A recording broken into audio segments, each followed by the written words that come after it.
Good day, everyone. This is the work of Group 6. Good afternoon, batch. Good afternoon, sir. We are the Group 6. I am Tech Cadet Portiliano Markland H. Tech Cadet Pulmoras Arthas G. Tech Cadet Alamjan Carla S. And the topic was assigned to us is the topic 6, which is the Pythagorean theorem. In these learning objectives, we apply the Pythagorean theorem to determine distances, solve geometric problems, and validate right angle relationships.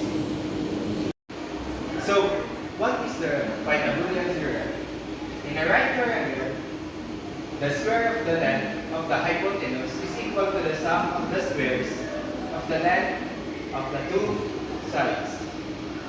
The theorem is named after Pythagoras, though the relationship was known in earlier civilizations. So this is the formula of Pythagorean theorem. So the formula is d squared plus b squared equals c squared, or c squared equals b squared plus b squared, where a and b are the legs, the two shorter sides, and c is the hypotenuse, the longest side, opposite to the right angle. So now, I am showing you on how to apply theorem. To apply the theorem correctly, the triangle must contain a 90 degrees angle. The hypotenuse must be identified properly. And lastly, all the relations must be squared and square rooted accurately. We have a question here. If a right triangle has legs measuring 9 cm and 12 cm, what is the length of its hypotenuse? So let's solve this problem. So in this situation, when hypotenuse is missing, we can directly use the formula c squared is equals to a squared plus b squared, where a and b represent the two legs, represent the two sides or legs of a triangle, and c represent the length of the hypotenuse opposite to your right angle.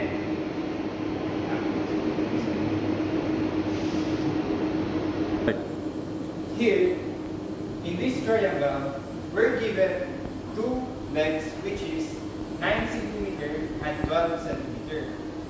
X is our hypotenuse because it is opposite to our right angle. Now, how can we use the Pythagorean theorem by this?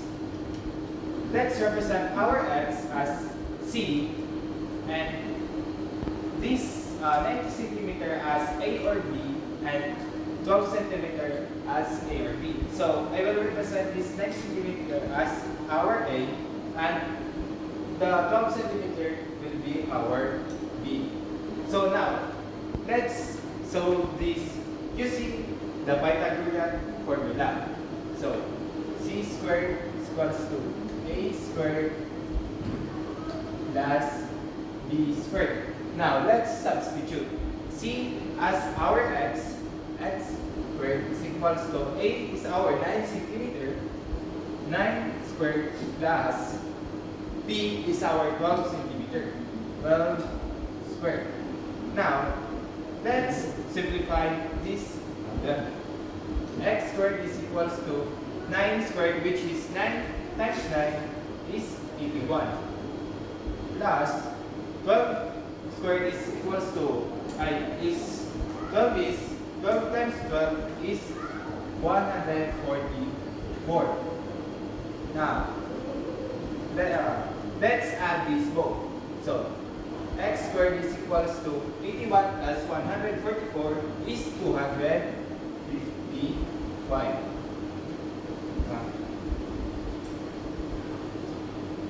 To get the value of x, we need to extract the square root both sides to get rid of the x squared. Let's square root this both sides and cancel out the square root, and this is x squared. So ang mabili na lang kay x. X is equals to square root of 255 is 15 centimeter. So,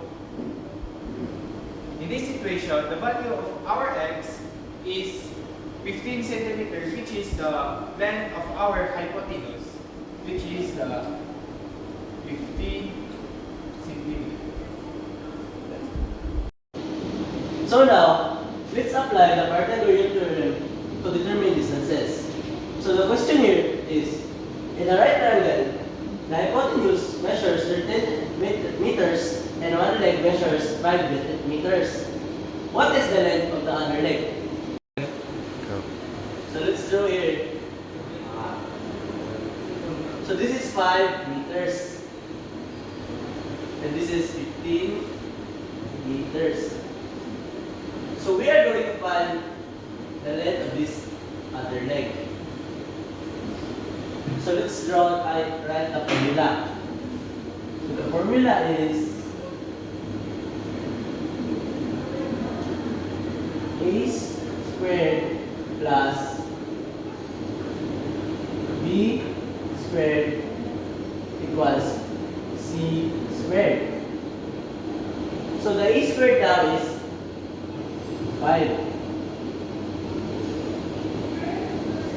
plus 15 equals c squared. So the 5 now is 25 plus 205 equals c squared. Then let us add the 225 plus 25. So 225 plus 25 is 250. So let's draw the vertical equals C.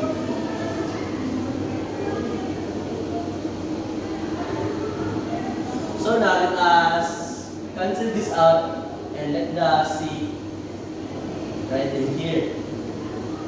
So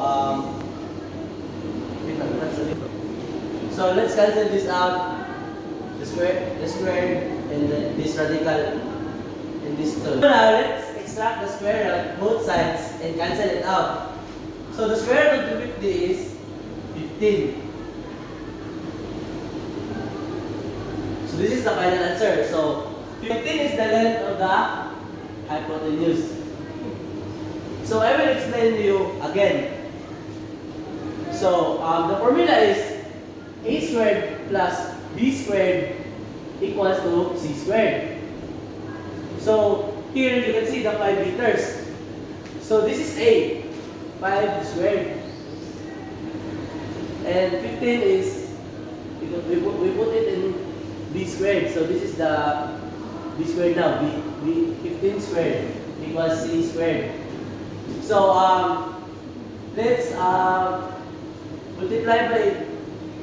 multiply itself. So 5 is equivalent to 25 and 15 is equivalent to 225. And then here we need to sum up the numbers. So the answer here is 250. And then we will write this radical symbol equals c squared. And then now we will extract the square root. So and then find the So let's extract the square root and cancel at both sides. So the square root of 250 is 15. So now let's have another example. Captain Earl sailed his ship due to east for 8 nautical miles. Then he turned due south and sailed 15 nautical miles. How far is he from his starting point? South.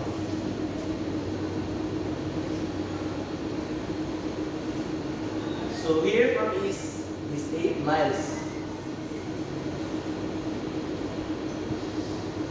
Ay, sorry, vertical miles. Vertical miles. Vertical miles. And then here, to south is 50 nautical miles. So the question here is, how far is the starting points? So here we are going to solve for this length. So this is question mark.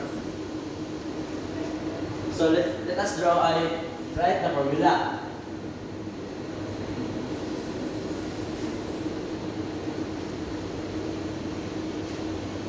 A squared plus B squared equals C squared. So the A squared now is 8 squared plus 15 squared equals C squared. So let us multiply 8 by itself. So this is 64 plus 15 multiplied by itself 2. So this is now 225 equals C squared. And then let's sum up these numbers. So here we will write 2, 8, 9 equals C squared. And now, let's extract the square root by both sides. So now, let's cancel out the square root by both sides. And then, C, we will put C here, equals to the square root of 285, which is 17. So that's why we will get the square root of 289. So now this is 17. So this right here, we will put 17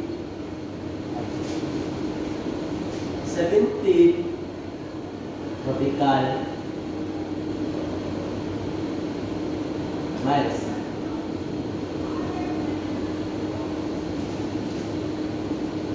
So that's how we find the answer for this length. So 17 nautical miles is the distance of how far he is from his starting point. Applying the Pythagorean theorem to solve geometric problems. So, we use the Pythagorean theorem to find the missing value. So, in this equation, as you can see, the missing part of our triangle, our right triangle, is the hypotenuse. So, we can directly use the formula C squared is equals to A squared plus B squared. Now, let's plug in this given formula in our formula. So C squared is equals to 6 squared plus 8 squared, which is our 6 is A and 8 is B. Now, C squared is equals to 6 squared times 8 by itself, which is 6 times 6 is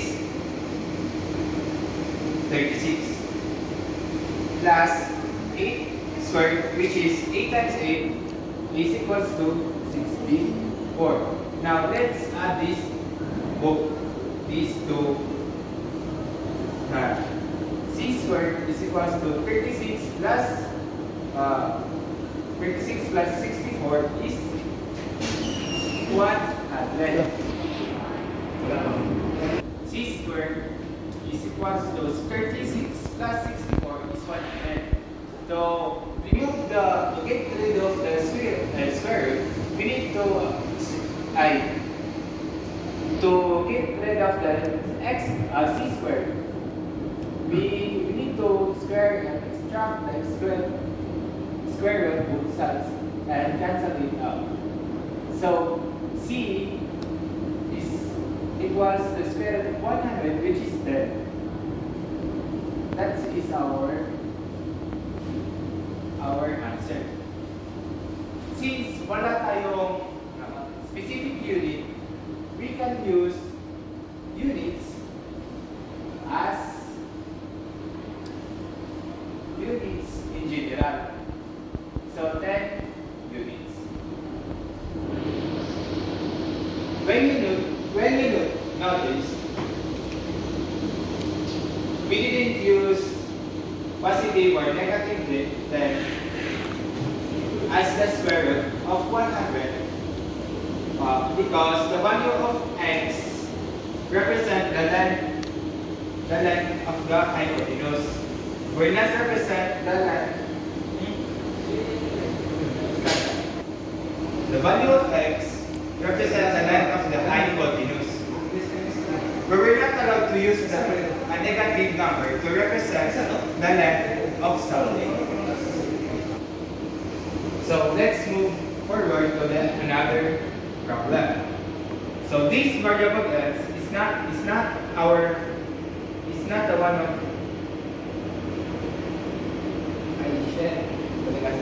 so this variable x here is not your hypotenuse. This one is another length of the right triangle because as you can see 30 is our hypotenuse because it is the opposite side of our right triangle. So let's solve this using the formula c squared is equals to a squared plus b squared.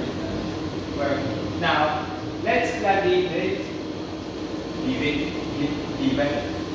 So 13 is our c, which is 13 squared is equals to x is our a squared, and 5 is our b, which is 5 squared. Now let's simplify this. So 30 times 30 is 169. Equals to x squared plus 25. So 169 is 90. To solve this, let's transpose to manipulate this equation, let's transpose this 25 to the other side. So the equation will look like 169 minus 25 is equals to x squared. 169 minus 25 is 144, and bring down the x squared. To get rid of the x squared, we need to extract both them to this zero and cancel it out. So x na lang matitira. So the square root of 144 is 12 units.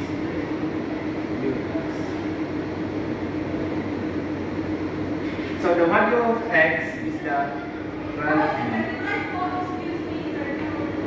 So this, given the angle ABC, where right angle at C, find the length of the missing side. If B is equals to 10 and A is equals to 24, find the C, side C or side C. We have this given right triangle where if we have a angle B, C as your right angle to determine the location of our ABC, the side opposite of your angle B is your side B. So this one is our side B. The side opposite of your angle B is our side B. And the side angle opposite to your angle A is our side A. And the side opposite of your angle C is our side C, which is the hypotenuse. This one is the BC. Let's solve this. Let's solve this. The length of this hypotenuse like this. So let's solve this by the formula c squared is equals to c squared plus b squared, where c squared is equals to a. Our a is 24 and our b is 10.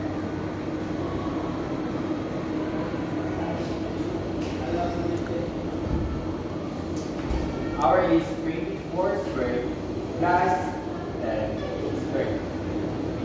So let's simplify this.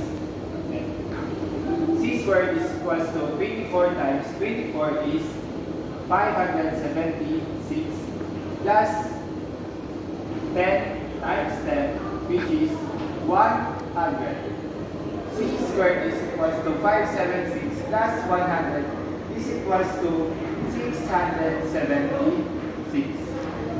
So let's get rid of the x squared. So we need to square it on side and cancel it out so that c will remain alone. C is equals to the square root of 676 is 26.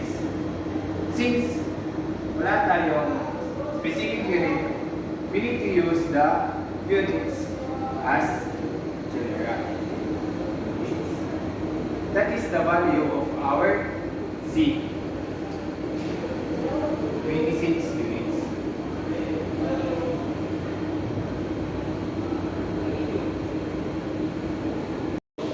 So, given the angle ABC with right angle at C, find the length of the missing side. Let's solve this problem. So, given this right triangle, our hypotenuse is equals to 25, our side A is 15, and the missing part is our side B, which is this one. So we solve this using the formula c squared is equals to a squared plus b squared. C squared is equals to a, which is 15 squared, plus our C is 25 squared, and our B is the BC. So 25 times 25 is 625 equals 15 times 15 is 225 plus B squared. To solve this, we need to transpose this 225 in here to get the value of B. So, we look like 625 here minus 225 is equals to square. 625 minus 225 is 400. Bring down the b squared. To cancel out the square, we need to extract the square at both sides and cancel it out. So the square root of 400 is 20. B is alone because cancelled out. 20 units. 20 units.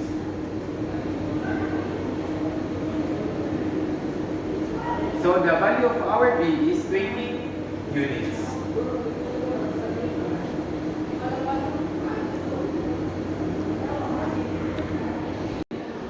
Apply the Pythagorean theorem.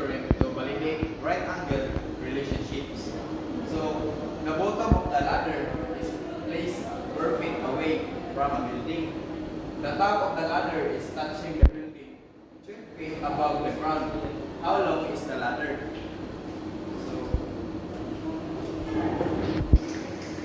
So the ladder is 4 feet and the building is 12 feet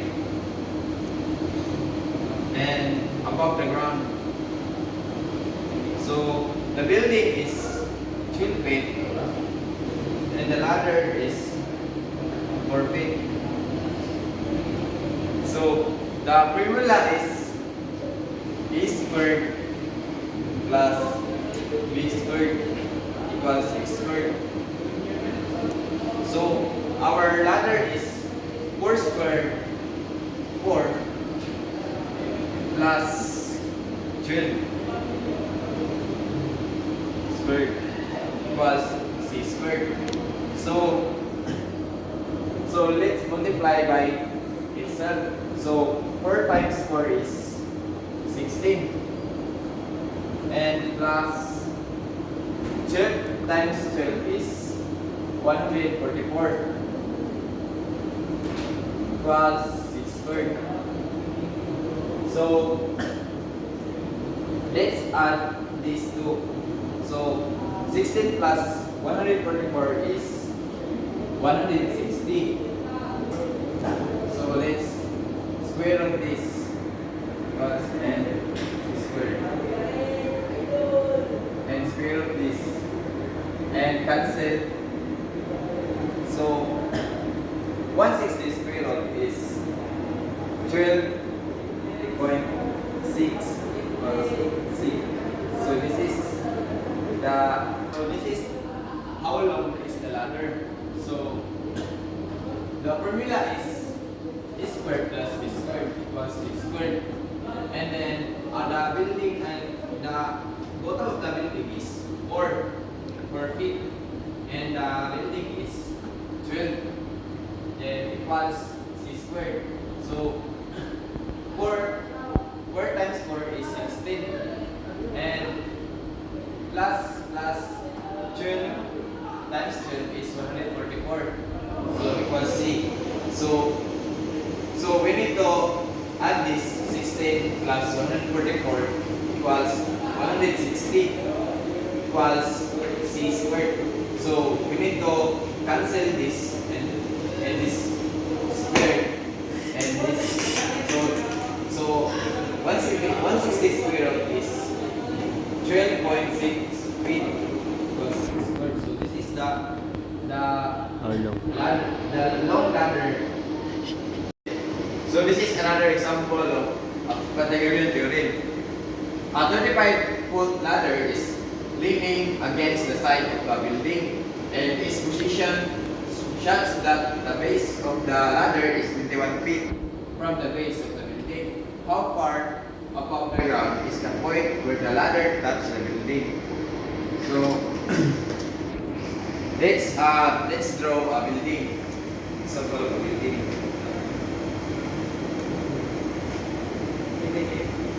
And a ladder.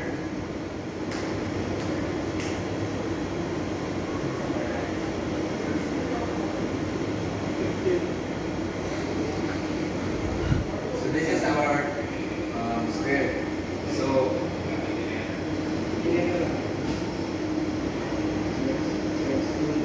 the bottom of the ladder and the base of the ladder is 21 and the width of the ladder is 35.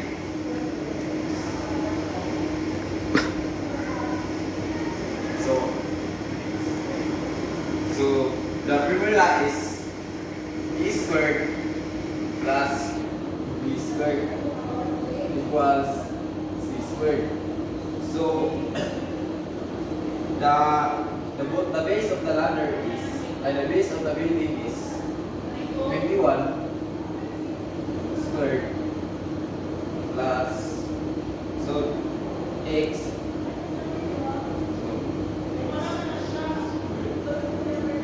and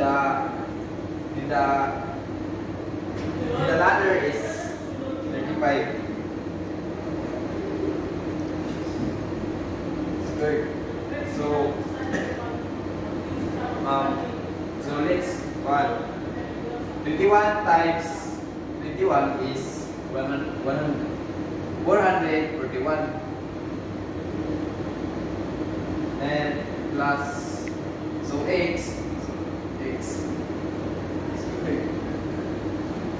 So equals, so 35 times 35 is 1225. So to solve this, we need to transpose to the other side. So x squared was 1225 minus to 441. So 1225 minus 441 is 784. So and the x squared. So we need to square root this and this.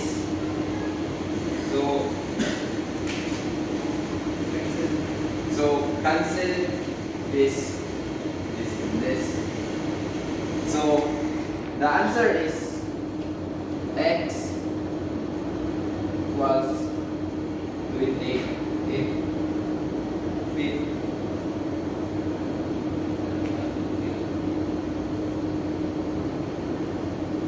So 28 feet is the value where the ladder touches the building. So 28 feet. So let's have another example. A 70-meter base of string stretched from the top of a 15 meters plug pull to the ground. How far is the base of the plug pull from the end of the piece of string? So let's start this problem by drawing a plug pull.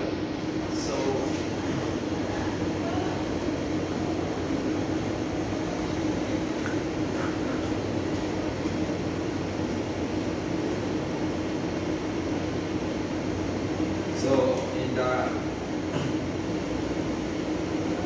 screen, so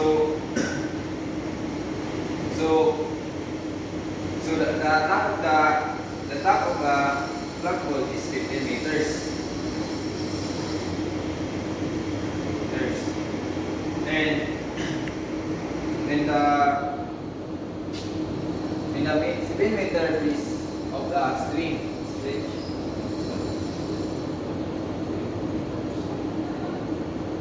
So this is the stretch. So the formula is b squared plus b squared equals c squared. So 15 squared plus b squared, and the side of the string is 17 squared. So 15 times 15 is 225, and plus b squared. So and 17 times 17 is 289. To solve this, let's transpose this to this side. So b squared equals 225 minus 289. So 225 minus 289 is 64. So b squared equals 64. So let's square root this both side. So cancel.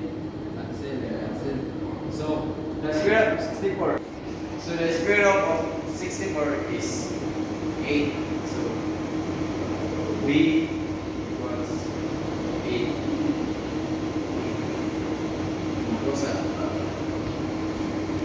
So the value of the base of the flagpole from the end of the base of the string is 8.